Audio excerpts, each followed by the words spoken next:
এই আওয়ামী লীগ সরকার কত মায়ের বুক কালি করেছে, কত শত শত হাজার হাজার লক্ষ লক্ষ সাধারণ মানুষকে অযথা মিথ্যা মামলা দিয়ে হয়রানি করেছে, রিমান্ড দিয়েছে, হাজতখানায় হাজত কাটিয়েছে।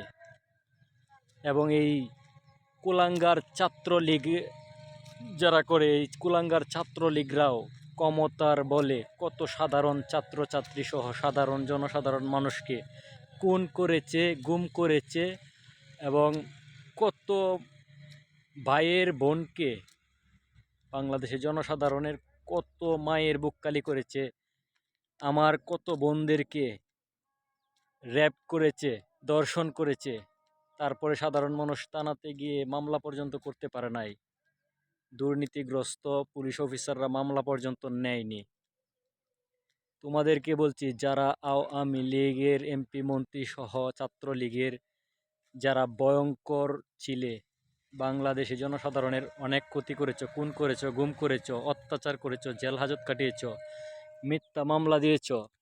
তোমাদের যে মা হাসিনা, এখন কোথায়? সে কিন্তু তার বোনকে নিয়েই পালিয়ে গেছে, তোমাদেরকে নেয় নাই। এখন তোমরা চিন্তা করো, তোমাদের সাথে আমরা বাংলাদেশের সাধারণ মানুষরা কেমন আচরণ করব, তোমরাই ডিসাইড করো।